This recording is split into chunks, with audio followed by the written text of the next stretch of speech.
जय Shri Krishna, Radhe Radhe. Hello everyone, कैसे हैं आप लोग? होप आप लोग बहुत अच्छे होंगे।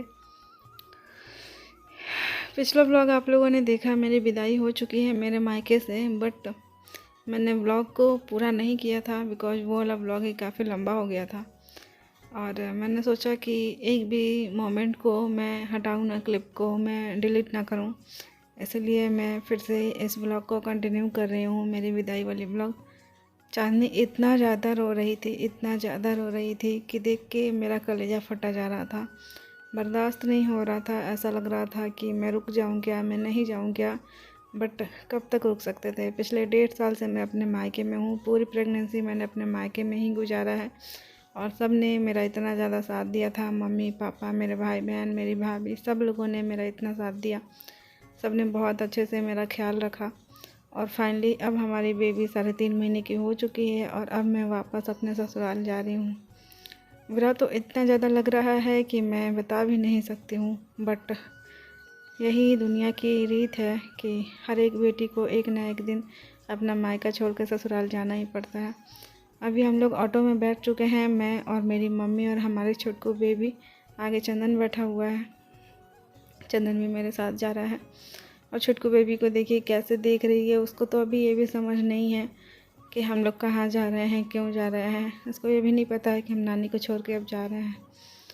चंदन आगे बैठा हुआ है ऑटो में और आगे बाइक पे आप लोग देख सकते हैं, सामने दिख रहा है मेरे हस्बैंड बैठे हुए हैं बाइक पे और मेरे भैया, दोनों लोग बाइक से जा रहे हैं क्योंकि ऑटो में इतना सारा मेरा सामान हो गया था कि बिल्कुल जगह नहीं बचा था। इसलिए भैया और मेरे हस्बैंड दोनों लोग बाइक से ही जा रहे हैं स्टेशन। इतना रोना आ रहा था, इतना रोना आ रहा था कि मतलब समझ में ही नहीं आ रहा था क्या करूं। छुटकू मुझे ऐसे एकटक से देख रही है कि मम्मा क्यों रो रहे हो, मम्मा क्यों रो रहे हो, नानी क्यों रो रही है। मम्मी आंखें फुला ली हैं रोते रोते। यहाँ पे हम लोग अब स्टेशन पहुँच चुके हैं, आरा स्टेशन, जहाँ से हम लोग की ट्रेन है। और मेरे इतने सारे सामान हो गए थे ना, इतने सारे सामान, मतलब समझिए कि मैं 4 हिस्सा में से 3 हिस्सा ही सामान लेके आई हूँ। एक हिस्सा तो अभी वहीं पे है, बट फिर भी इतना सारा सामान हो गया है। तो मेरे हस्बैंड, चंदन और मेरे भैया सब लोग सामान को अभी ले जाने वाले हैं 2 नंबर प्लेटफॉर्म पे। इधर मम्मी बेबी को लेके खड़ी हैं और इधर बेबी का झूला भी है। मैं अपने साथ बेबी का झूला भी लेके जा रही हूँ। मन तो बिल्कुल नहीं था बट ले जाना पड़ रहा है। और अभी हम लोग एस्केलेटर से होते हुए जा रहे हैं 2 नंबर प्लेटफॉर्म पे। इतना बुरा लगता है ना जब मायके से विदाई होती है तो, कि मैं शब्दों में बयान नहीं कर सकती हूँ। अभी मैं अपने ब्लॉग पे वॉइस ओवर दे रही हूँ और सच बताऊँ तो मैं अपने फीलिंग्स को एक्सप्रेस नहीं कर पा रही हूँ, क्योंकि जो फीलिंग्स उस टाइम होती है ना विदाई के टाइम, वो हम अपने बातों से, अपने शब्दों से बयान नहीं कर सकते हैं। मम्मी भी चल रही हैं बेबी को गोदी में लेके। मम्मी को मैंने मना किया था कि आप स्टेशन मत जाइए, बट फिर भी मम्मी मानी नहीं। मम्मी ज़बरदस्ती का मेरे साथ आई हुई हैं स्टेशन मुझे छोड़ने के लिए, क्योंकि मम्मी को ऐसा लग रहा था कि मैं कुछ ज़्यादा ही परेशान हूँ और मम्मी साथ में आएंगी तो शायद मुझे अच्छा लगेगा। तो इसीलिए मम्मी आ गई। मम्मी बेबी को गोदी में ली हैं और बेबी को देखिए कैसे एकदम ध्यान से, एकदम प्यार से मम्मी के यानी अपनी नानी के गोदी में है। ये सब देख के मुझे इतना रोना आ रहा था ना, खुद को कैसे कैसे कंट्रोल करके रखी थी ताकि मम्मी ना रोए। तो रवीना कैसा फील कर रही हो?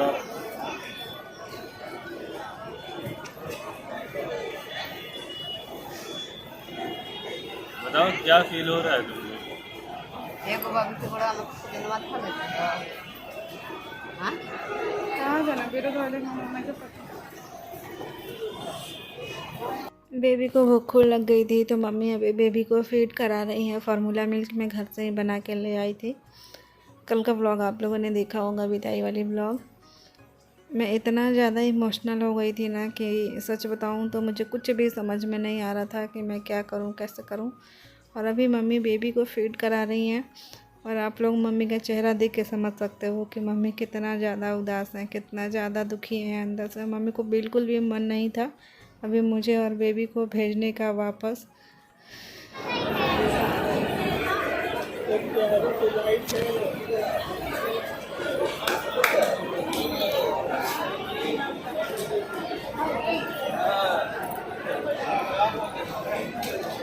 लाइट है, मेरी लाइट है।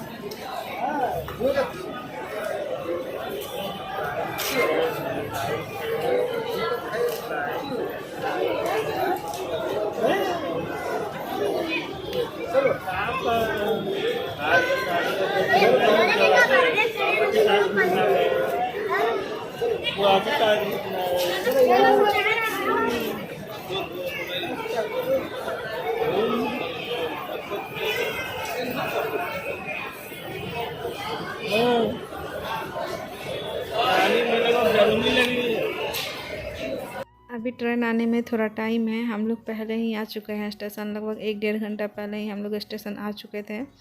बहुत सारी ट्रेन आ चुकी हैं बट अभी हमारी वाली ट्रेन नहीं आई है। जिस ट्रेन से हम लोग को जाना है ना, अभी वो ट्रेन नहीं आई है। मेरे पापा को ऐसा लगता है कि अगर आपकी ट्रेन है तो आप टाइम से पहले ही स्टेशन पहुंच जाओ, अदरवाइज़ जाम में फंस जाएंगे तो फिर ट्रेन छूटने का भी चांस रहता है। इसी वजह से तो पापा हड़बड़ा देते हैं, इसीलिए हम लोग जल्दी जल्दी स्टेशन आ गए। बट कोई बात नहीं, मम्मी मेरे साथ आई हुई है स्टेशन, तो मुझे उतना ज़्यादा बुरा नहीं लग रहा है। मम्मी है तो अच्छा लग रहा है, बट जब मम्मी चली जाएंगी, मैं चली जाऊंगी, तब तो इतना बुरा लगेगा कि शायद बता भी नहीं पाऊँगी। यहाँ पे ये मम्मी से बैठ के बात कर रहे हैं और मम्मी इनको बता रही है कि बेबी का ख्याल रखिएगा। मम्मी को सच में बिल्कुल भी मन नहीं था कि अभी हम लोग को भेजे बेबी को और मुझे, बट मम्मी का चलता नहीं है ना हर जगह पे। ये मेरे हस्बैंड को लग रहा था कि नहीं अब मैं लेके जाऊंगा, तो ऐसी वजह से मम्मी को भेजना पड़ रहा है हम दोनों को। और बस स्टेशन पे खड़े रहो ना, इतने सारे लोग आते हैं पैसे मांगने के लिए, लेकिन उनमें से कुछ जेन्युइन लोग भी होते हैं। जैसे ये भैया जो दिख रहे हैं आप लोग को, इनको देख के मुझे भी सच में बहुत ज़्यादा दया आई कि बेचारे के पैर नहीं है। सोचो हम लोग अपनी छोटी छोटी परेशानियों से कितने दुखी होते हैं और ये लोग कितना खुश रहते हैं अपने लाइफ में इतना कुछ होते हुए भी। इधर देखिए मेरी मम्मी को आँखों में एकदम आंसू भरे हुए हैं और कैसे बेबी को प्यार कर रही है। और ट्रेन आ चुकी है, लगभग 1-1.5 घंटे से हम लोग वेट कर रहे थे ट्रेन का, और फाइनली अब हमारी ट्रेन आ चुकी है। ये है श्रमजीवी एक्सप्रेस और इसी से हम लोग जाने वाले हैं। मम्मी को बिल्कुल भी मन नहीं कर रहा है हम लोग को भेजने का, ना मुझे ना बेबी को। और मम्मी भी ट्रेन में हम लोग को बैठने से पहले बेबी को बहुत सारा प्यार कर रही है। पता है मन कर रहा था ना कि एक एक मोमेंट को कैप्चर करके रखूं, क्योंकि फिर पता नहीं कब मिलना होगा और ये सब चीज़ें कितना मिस करेंगे हम लोग। तो फाइनली मैं ट्रेन में आके बैठ चुकी हूँ और अभी मेरा भाई चंदन और मेरे हस्बैंड दोनों लोग सामान ढो के ला रहे हैं ट्रेन में। बहुत सारा सामान हो गया था ना, ट्रेन खुली भी नहीं थी। मेरा मन था कि मैं गेट के पास खड़ी होकर मम्मी जब तक रहें तब तक उनको देखते रहूं, जब तक ट्रेन ना खुल जाए तब तक। बट फिर सब लोग डांटने लगे थे मुझे, भैया मेरे हस्बैंड चंदन की जाओ अंदर जाओ बेबी को लेके। तो इस वजह से मैं अंदर आ गई और फिर मैंने बाद में जाके देखा ना गेट पे कि मम्मी होंगे शायद, तो मम्मी चली गई थी भैया के साथ घर। मुझे बहुत रोना आ रहा था, बहुत ज़्यादा रोना आ रहा था। जब तक आप अपने माँ बाप के साथ रहते हो ना तब तक तो आपको सब अच्छा लगता है, लेकिन जैसे ही अलग हो जाते हो ना बहुत रोना आता है।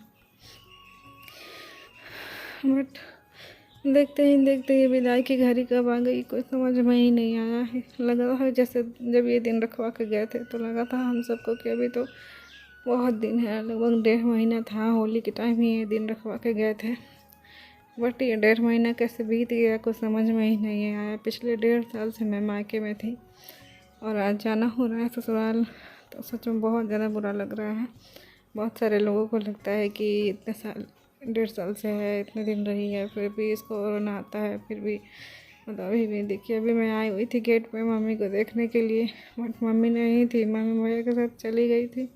तो फिर मैं वापस आ गई अपने सीट पे और मुझे इतना रोना आ रहा था ना, इतना रोना आ रहा था, मन कर रहा था वापस से उतर के चली जाऊँ घर, ट्रेन से उतर जाऊँ। अभी मेरा भाई चंदन और मेरा हस्बैंड दोनों सामान रख रहे हैं और अभी हम लोग बैठ चुके हैं यहाँ पे। बेबी को देखिए कैसे अपने पापा को देख रही है और इनको तो बड़ी खुशी हो रही है ना, बहुत खुशी हो रही है कि मैं अब लेके जा रहा हूँ अपनी बेटी को और अपनी बीवी को। बट इनको जितना खुशी हो रही है ना उतना ही मुझे दुख हो रहा था। और ये बार बार मुझसे बोल रहे थे ना कि तुम रो क्यों रही हो, तुम रो क्यों रही हो, मतलब बार बार मुझे डांट रहे थे। बट आदमी लोग थोड़ा ना लड़कियों की फीलिंग्स समझ सकते हैं कि हमें कितना बुरा लगता है अपने माँ के ससुराल जाते वक्त विदाई होती है तो। बेबी को ये बहुत ज़्यादा प्यार कर रहे थे और बहुत ज़्यादा खुश थे कि अब मैं बेबी को लेके अपने साथ जा रहा हूँ, अपनी बेटी को अपने साथ लेके अपने घर जा रहा हूँ। एक नई ज़िंदगी की शुरुआत होगी हम सब की। बट मुझे भी बहुत खुशी है इस बात की कि अब मैं भी अपनी बेबी को लेकर ससुराल जा रही हूँ। 1.5 साल पहले जब मैं मायके आई थी ससुराल से तो अकेले आई थी, लेकिन आज मैं जा रही हूँ ससुराल वापस 1.5 साल बाद। मायके में 1.5 साल रहने के बाद तो अपनी बेबी को गोदी में लेके जा रही हूँ। तो सच बताऊँ तो बहुत बहुत ज़्यादा खुश हूँ। बट कहीं ना कहीं अपने घर की याद भी आती है ना। अपने माँ बाप से बिछड़ने का दुख भी होता है, अपने भाई बहनों से, अपने परिवार से बिछड़ने का बहुत ज़्यादा दुख भी होता है। बेबी का आज फर्स्ट बार इतना लंबा जर्नी होने वाला है तो बेबी को बिल्कुल भी अच्छा नहीं लग रहा है। बेबी खूब रो रही थी। मैंने इनको बोला कि थोड़ा सा घुमा के ले आइए, तो ये घुमा के ला रहे थे लेकिन फिर भी रोए जा रही थी, एकदम से शांति नहीं हो रही थी। फिर मेरा भाई चंदन जो ऊपर वाले सीट पे बैठा हुआ है, इसका सीट ऊपर ही था, तो बेबी को खिला रहा था और बहुत ज़्यादा लोरी गा के सुनाया, बहुत ज़्यादा घुमाया फिराया, हिलाया डुलाया, तब जाके बेबी थोड़ा सा शांत हुई। अभी अपने पापा को भी उतना अच्छे से नहीं पहचानती है, मामा को, मौसी को, सबको बहुत ज़्यादा अच्छे से पहचानती है। इसलिए चंदन गोदी ले रहा था ना तो चुप हो जा रही थी, खेलने लग जा रही थी, लेकिन फिर थोड़ी देर बाद रोने लग जा रही थी। इसको शायद अच्छा नहीं लग रहा था ट्रेन में बैठना। और अभी चाय वाले आए हैं बेचने के लिए चाय, तो इनको चाय पीना था तो इसलिए ये अपने लिए और चंदन के लिए चाय ले रहे हैं। बार बार मुझसे पूछ रहे थे कि कुछ खाओगी क्या, कुछ पियोगी क्या, बट मेरा तो बिल्कुल भी मन नहीं कर रहा था, ना कुछ खाने का ना ही पीने का। बहुत कोशिश कर रही थी अपने आप को संभालने का। मम्मी से मैंने बोल रखा था पहले ही कि इस बार मैं जाऊंगी ना तो आप ज़्यादा मत रोइएगा, ज़्यादा दुखी मत होइएगा। मैं भी ज़्यादा नहीं रोऊंगी और मैं भी ज़्यादा दुखी नहीं होंगी। बट फिर भी पता नहीं क्यों मुझे बहुत रोना आ रहा था और बहुत अंदर से दुख लग रहा था। बेबी को गोदी में लिए लिए मैं अभी सुला रही थी तो बेबी अभी सो चुकी है गोदी में ही। बहुत परेशान कर रही थी, बहुत रो रही थी, बट फाइनली अब सो चुकी है। तो मैंने बेबी को नीचे सीट पे लेटाया है, देखते हैं कितना देर सोती है, क्योंकि पूरे ट्रेन में ना एकदम परेशान करते जा रही है। देखिए अभी तो बहुत लंबा सफ़र है, लगभग 10 से 11 घंटा का रास्ता है, तो कितना परेशान करेगी अभी। तो बस ट्रेन हमारी खुल चुकी है और थोड़ी क्या बहुत देर बाद, लगभग 9-10 घंटे बाद हम लोग पहुँचेंगे लखनऊ, ससुराल में अपने पहुँचेंगे। अभी का ये ब्लॉग है अब यहीं पे एंड करती हूँ, आगे ब्लॉग कंटिन्यू रहेगा। तब तक के लिए बाय बाय, टेक केयर, जय हिंद, जय भारत, जय श्री कृष्ण।